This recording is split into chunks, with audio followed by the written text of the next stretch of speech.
দিয়া और बाती চ্যানেলে সবাইকে স্বাগত। আজ আমি তোমাদের সাথে খুব সহজ পদ্ধতিতে কেক বানানো শেয়ার করলাম। বাড়িতে থাকা উপকরণ দিয়েই আমি আজকে কেকটা বানিয়েছিলাম। দেখো আমি কী নিয়েছিলাম।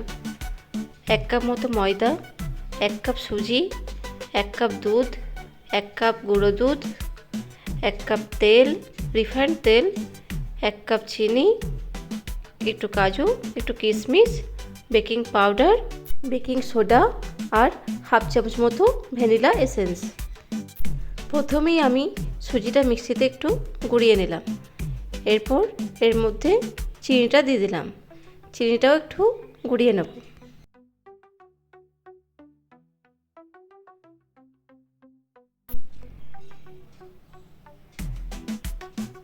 দেখো চিনিটাও আমার গুঁড়ো হয়ে গেছে। এবার আমি একে একে সব উপকরণগুলো দিয়ে দেবো। 1 কাপ সাদা তেল দিলাম, 1 কাপ ময়দা দিলাম, 1 কাপ গুঁড়ো দুধ দিলাম আর 1 কাপ লিকুইড দুধ দিলাম। এবার আমি সব উপকরণ মিক্সিতে একবার ঘুরিয়ে নিলাম, নিয়ে একটা বাটির মধ্যে ঢেলে নিলাম। দেখো ঢেলে নিয়েছি। এবার এর মধ্যে 1 চামচ বেকিং পাউডার আর হাফ চামচ বেকিং সোডা দিয়ে দিলাম আর হাফ চামচ মতো ভ্যানিলা এসেন্স দিয়ে খুব ভালো করে মিশিয়ে নেব। দেখো আমার খুব ভালোভাবে মেশানো হয়ে গেছে। এবার আমি একটা বাটির মধ্যে আগে থেকেই তেল লাগিয়ে তার মধ্যে কাগজ দিয়ে তার উপরে আবার একটু সাদা তেল লাগিয়ে রেখে দিয়েছিলাম। এরপর আমি ওই মিশ্রণটা ঢেলে দিলাম। একটু নাড়িয়ে নেব যাতে ভেতরে হাওয়া না থাকে। এবার আমি উপর থেকে কাজু কিশমিশ দিয়ে দিলাম। বাড়িতে টুটি ফুটি ও কাঠবাদাম কিছুই ছিল না, কাজু কিশমিশ ছিল, তাই সেটাই দিয়ে দিলাম। এবার আমি গ্যাসের মধ্যে কড়াই চাপিয়ে তার উপর একটা ছোট বাটি দিয়ে দিয়েছি। 15 মিনিট গরম করে নিলাম। তারপর কেকের বাটিটা চাপিয়ে দিলাম। এবার আমি কড়াইয়ের ওপর একটা ঢাকা দিয়ে দেবো। তারপর 20 মিনিট পর দেখব কেকটা রেডি হলো কিনা।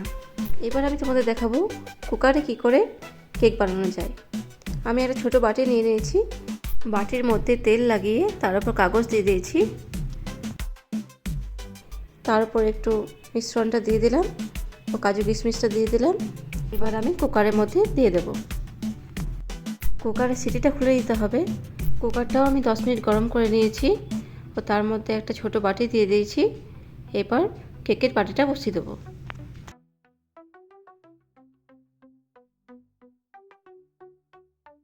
কেকের বাটিটা বসিয়ে দিলাম। এবার আমি ঢাকনাটা লাগিয়ে দেবো। দেখো আমি কড়াইয়ের মধ্যে যে কেকটা হতে দিয়েছিলাম সেটা 20 মিনিট হয়ে গেল। দেখো হয়ে গেছে। এবার আমি নামিয়ে নেব। দেখো কুকারের মধ্যে যে কেকটা হতে দিয়েছিলাম সেটাও হয়ে গেল, সেটাও নামিয়ে নিলাম। দেখো এবার একটা ছুরি দিয়ে সাইডটা একটু কেটে নেব, নিয়ে বের করে নেব। দেখো কত স্পঞ্জি হয়েছে। এবার আমি কড়াইয়ের কেকটাও ছুরি দিয়ে একটা সাইডগুলো কেটে নেব, নিয়ে বের করে নেব। কেমন লাগলো ভিডিওটা সবাই কিন্তু অবশ্যই কমেন্ট করে জানাবে আর ভালো লাগলে একটা লাইক করে দিও।